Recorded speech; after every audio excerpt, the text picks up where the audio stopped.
Hello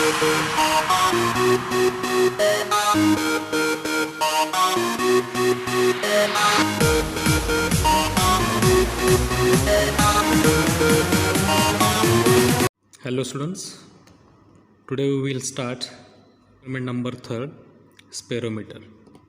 See, this is your instrument. This is a spirometer. व्यवस्थितपणे तुम्ही observe करू शकता. हा सध्याचा जो स्केल तुमच्यासमोर या ठिकाणी विजिबल आहे, सर्क्युलर स्केल असणार आहे, लक्षात घ्यायचं आहे. सर्क्युलर स्केल देखील सेम असणार आहे. 0, 10, 20, 30, 40, 50, 60, 70, 80, 90. याला या ठिकाणी हे मेन स्केल असू शकतो. इथे पहा, हे मेन स्केल तुम्हाला दिसतोय या ठिकाणी. हा इथे आहे 0 आहे. 0च्या अप्परला 1 to 10 डिव्हिजन्स आहेत आणि लोअरला देखील 1 to 10 डिव्हिजन्स आहेत. एक गोष्ट लक्षात घ्यायचं आहे, जो अप्पर असेल ते पॉझिटिव्ह रिडिंग असतील, लोअर जे असतील ते पॉईंटमध्ये. या स्पेरोमीटरचे 3 लेग्स तुम्हाला दिसत आहेत, A, B आणि दिस इज 1. मध्ये तुम्ही पाहू शकता या ठिकाणी फिगरच्या समोर जो रिअल इन्स्ट्रुमेंट आहे तो या ठिकाणी मी ठेवलेला आहे. Minimum theoretical background. परत या ठिकाणी तुम्हाला या इन्स्ट्रुमेंटचा LC फाइंड आउट करायचा आहे.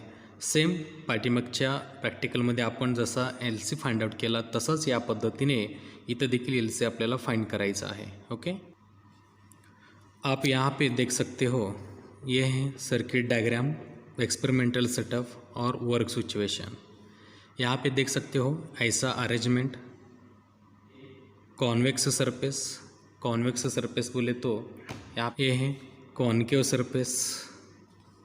और resources required, name of instrument spherometer, plane glass plate, this is a plane glass plate, plane glass plate, spirometer, convex surface, this is a convex surface, and concave surface, this is a concave surface, and plain paper, this is one plain paper. Okay, observation table की तरफ हम बढ़ रहे हैं. यहाँ पे देख सकते हो, first one, observation and calculations. Pitch of the screw P is equal to, same पुन्हा त्या पद्धतीनं फाइंड करायचं आहे. मेन स्केलवरचा जो काही पिच असेल तो पिच तुम्हाला पाहायचा आहे 0 to 10 and below also 0 to 10 अँड 2 divisions, middle difference is 0.1. Again right here 0.1.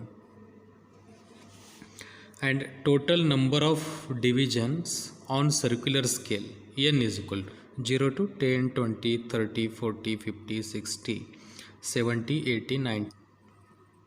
And now simple calculation. Find the list count of spirometer.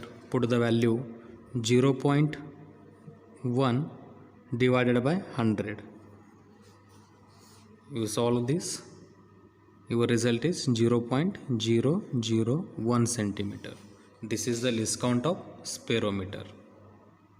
आता पुढे जाऊयात. ऑब्झर्वेशन टेबल आहे, एकदम सिंपल आहे. सरफेस आपण घेतलेले आहेत, प्लेन सरफेस आहे, कॉन्केव सरफेस आहे, कॉन्वेक्स सरफेस. एका सरफेसचे सेम पुन्हा 3 रीडिंग्स तुम्हाला नोट करायचे आहेत. First, second, third. एकदा अरेंजमेंट करा, 3 रीडिंग नोट डाऊन करा. परत कॉन्केवला देखील अरेंजमेंट करायचं आहे, 3 रीडिंग नोट डाऊन करून घ्यायचे आहेत.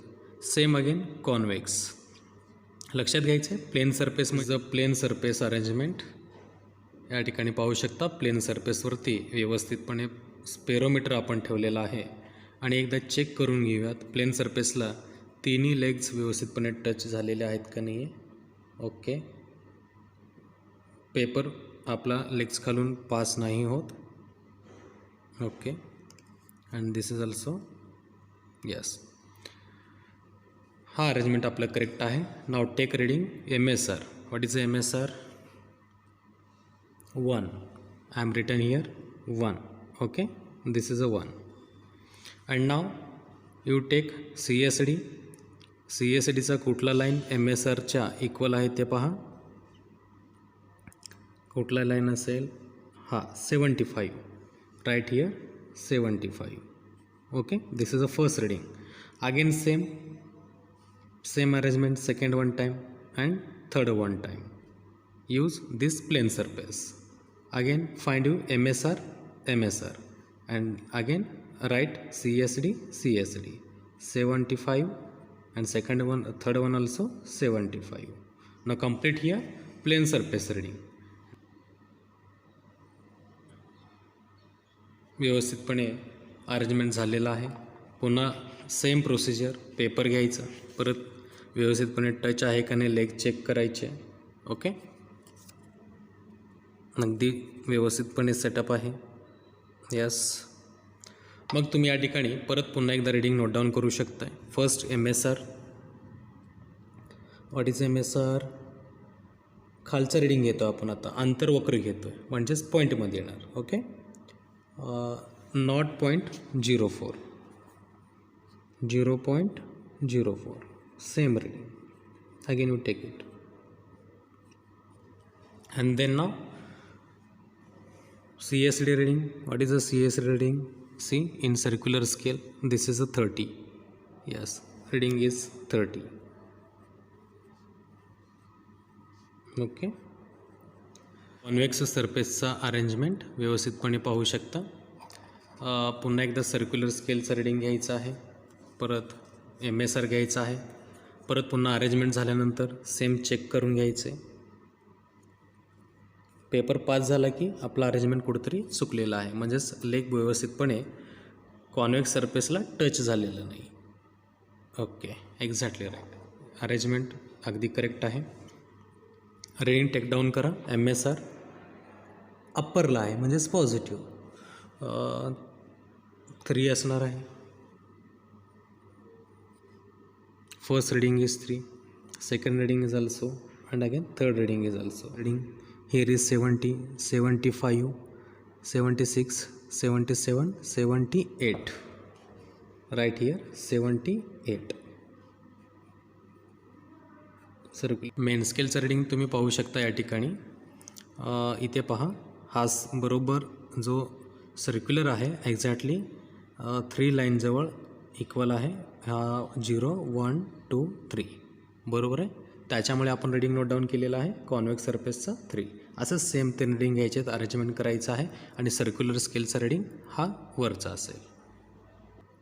कॅल्क्युलेशन पार्ट आहे, बघूया. CSR is equal to CSD into LC. LC तरी आपल्याला इन्स्ट्रुमेंटचा माहीत आहे 0.001 and CSD this is a CSD. Okay, first calculate 75 into LC 0.001 and what is the answer? 0.075. right here 0.75.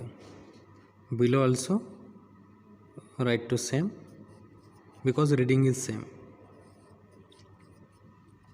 And now next same again CSD into LC. what is CSD? 30 concave surface into LC 0.007 sorry 1 and your answer is 0.03 right here.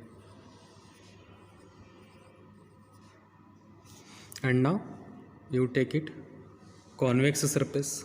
आता convex सरफेसचं घ्या. CSD किती आहे?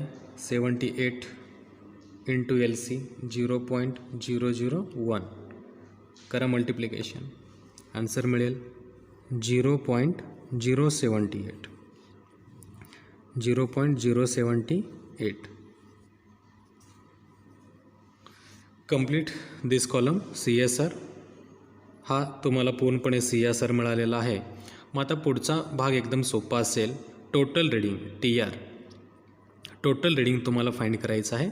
Simple आहे. MSR plus CSR. CSRचा column तुम्ही आत्ताच find केलेला आहात आणि MSR इथे आहे.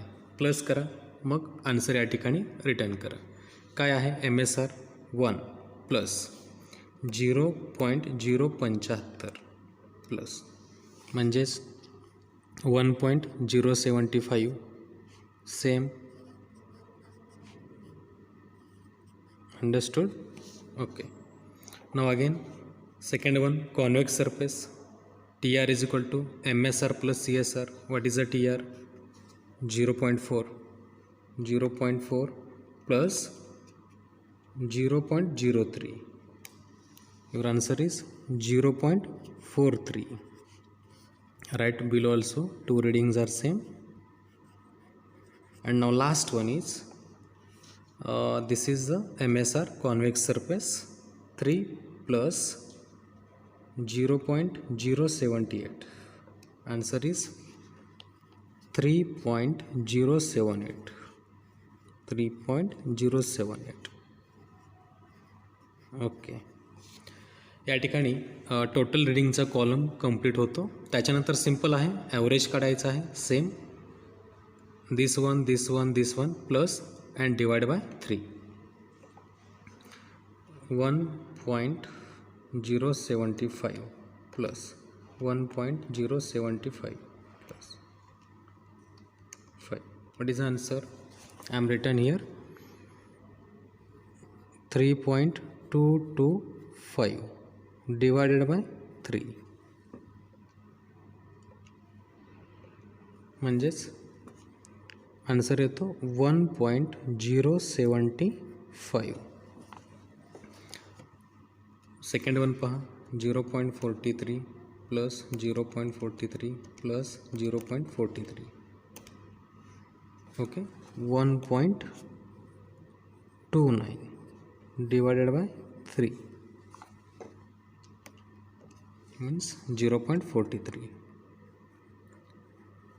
पुढचा कॅल्क्युलेशन तुम्ही करून पाहायचा आहे. तुम्हाला आन्सर 3.078 मिळून जाईल. ठीक आहे. 1 is equal to x minus y is equal and H2 is equal to Z minus x. x कुठं आहे आत्ताच आपण फाइंड आउट केलेला आहे. हे पहा, हा म्हणजेच तुमचा xचा व्हॅल्यू आहे आणि हा yचा व्हॅल्यू आहे आणि हा झेडचा. सिंपल आहे. H1 is equal to x minus y is equal to 0.645 and नाव z minus x. What is the z value? 3.078 minus x. What is x? 1.075 and answer is 2.003. and now simple reading for distance between legs. okay, reading for distance between legs. Scale घ्यायचं आहे, व्यवस्थितपणे हे लेग्समधला distance major करायचं आहे. हे असेल AB, हा असेल BC आणि हा असेल CA. ओके, ह्या सगळ्यांचं रीडिंग तुम्ही मेजर करा नंतर स्केल घेऊन. तो 2.9 आहे.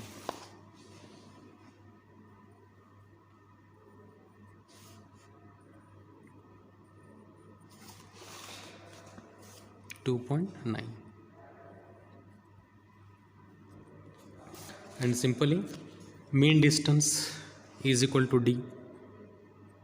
okay, find the mean distance. mean distance AB plus BC plus CA divided by 3. CA, what is AB?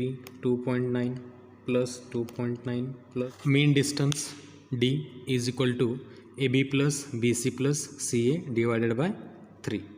Simply 2.9 plus 2.9 plus 2.9 is equal to 8.7 and divided by 3, 2.9. Final. Right here. आला असेल. ह्या तिघांचं बेरीज केल्यानंतर 8.7 मिळतो.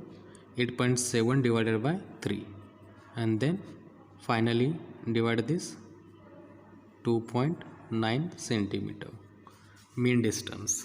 Okay, now simple calculation remaining this to use this formula 5. R1 is equal to d square upon 6h1 plus h1 divided by 2, and remaining R2 d square upon 6h2 plus h2 divided by 2. d square means 2.9 mean distance, याचा square करा, value ठेवा, divided by 6 into h1 आत्ताच find केलेला आपण. काय आहे h1 इथे पहा 0.645 हा व्हॅल्यू इथे ठेवा.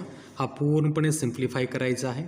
तुमच्याकडे 2 आहे, डी स्क्वेअरचा व्हॅल्यू मिळाला, h1चा मिळाला. हा ब्रॅकेट सिम्प्लिफाय करा, मग तुम्हाला आन्सर मिळून जातो 32.0676. हा सिम्प्लिफाय करायचं आहे नंतर रफमध्ये.